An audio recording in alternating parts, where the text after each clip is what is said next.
Salut à tous et merci de votre présence à cette rencontre yoga mentale de février. En janvier, je vous ai proposé de s'éveiller à cette nouvelle année qui se présentait à nous. Après l'année 2020 qui s'était écoulée, on va dire une année, une nuit un peu cauchemardesque, on se réveille à une nouvelle année pleine d'espoir, mais également pleine de défis. Souvenez-vous, en janvier, je vous ai proposé d'utiliser votre marche pour votre yoga mental et de poser sur chacun de vos pas un mot. Je suis bien.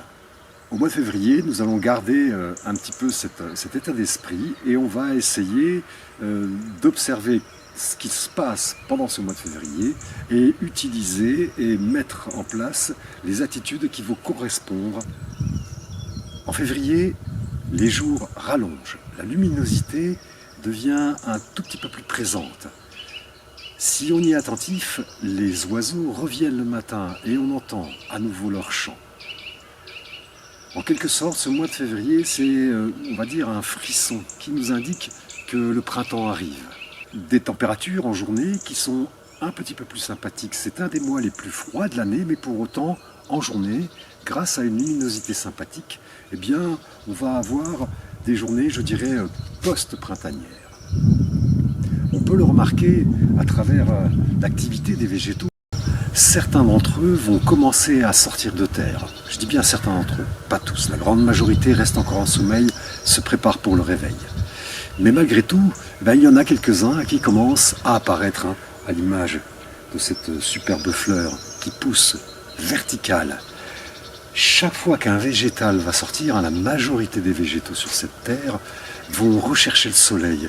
Ils vont se dresser, se verticaliser de façon à aller chercher la lumière du soleil, source de toute vie. Les jardiniers savent bien que ce mois de février est un moment propice à l'élévation, au fait de se redresser.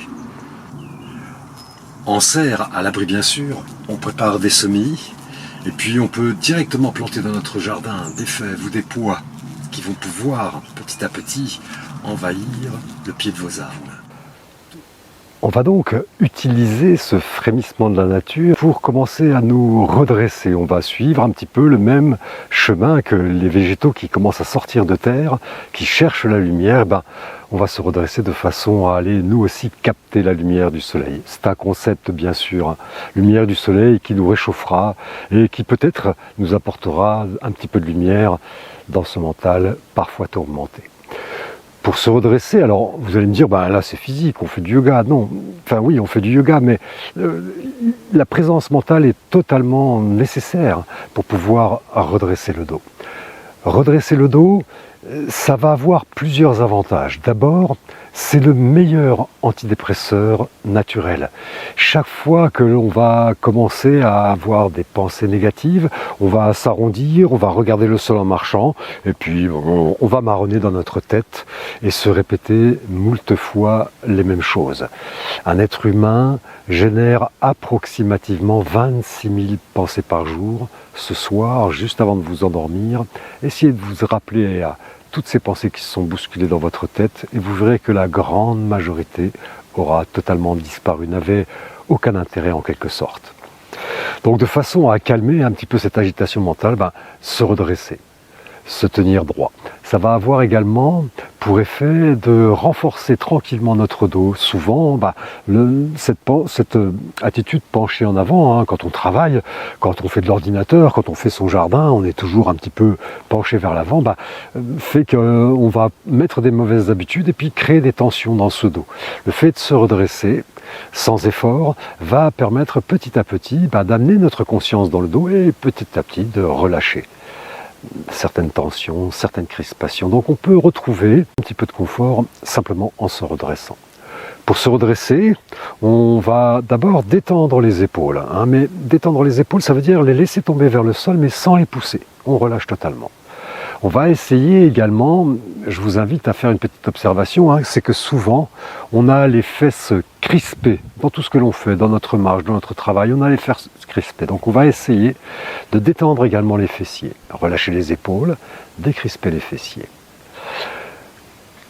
Prenez conscience du sommet de votre crâne. Le sommet de votre crâne, il est dans la continuité de l'axe vertébral. C'est pas le front, c'est pas le milieu du crâne, ça se trouve plutôt très légèrement vers l'arrière. Et on va pousser le sommet de ce crâne vers le ciel. Poussez bien le sommet du crâne, vous sentez tout le dos qui s'étire, les cervicales, l'intégralité du dos, et vous ramenez un tout petit peu le menton vers la gorge. Les épaules détendues et les fesses relâchées. Voilà. Là, on a le dos redressé et donc on donne cette impulsion de redressement, cette recherche de la lumière du soleil dans notre dos. Lorsque vous marchez, je suis bien sur chaque pas, essayez d'être droit et mettez dans votre cœur, dans cet espace-là, cœur-gorge, un sentiment de dignité. La dignité, nous la méritons tous. Nous traversons une période difficile et pour autant, ceux à qui on a demandé de fermer les entreprises, de rester chez eux, le font. Ceux à qui on a demandé de se masquer, d'aller travailler, le font. Donc tous les matins on se lève, on accomplit notre tâche. Simplement ça peut, inspirer en nous ce sentiment de dignité. De la verticalité, de la dignité dans le corps, dans le cœur, dans la gorge. Je suis bien sur chaque pas.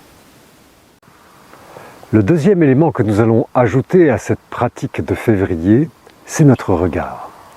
En effet, nos yeux, tout au long de la journée, sont stimulés par tout un tas de choses, que ce soit nos écrans, télévision, téléphone, ordinateur, ou bien lorsque l'on conduit, les feux rouges, les piétons, les éventuels dangers.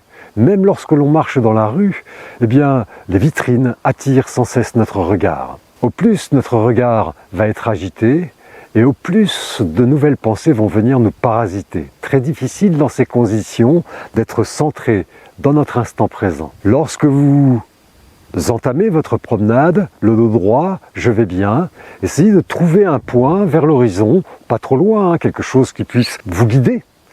Un panneau, un arbre, si vous avez un animal, vous le laissez filer vers l'avant et vous calez votre regard sur l'animal et vous tentez de ne pas vous laisser distraire par l'environnement. Les yeux stables sur le point que vous avez décidé et vous avancez, je vais bien, le dos droit. Pour toutes celles et ceux qui souhaitent faire en sorte que la période difficile que nous traversons ne soit pas totalement négative et qui ont espoir en un avenir un peu plus souriant, la pratique de février et janvier est adaptée. Elle va vous permettre de sentir votre force personnelle sans vouloir jouer les super-héros. Elle va vous permettre de vous enraciner, de sentir également de la stabilité et surtout, en vous redressant et en boubrant légèrement la poitrine, un sentiment de recul par rapport aux événements, ce recul qui nous permet d'agir et non de réagir. Je vous souhaite à tous une excellente pratique. Je vais bien sur chacun de vos pas. Je vous donne rendez-vous le premier mercredi du mois de mars. Et puis n'oubliez pas, si cette vidéo vous a convaincu, un petit coup de pouce, un partage ou un petit commentaire seront les bienvenus. Salut! Allez mon grand, on fixe un point et on y va. Allez mon chien, je vais bien. Je vais bien. Je vais bien.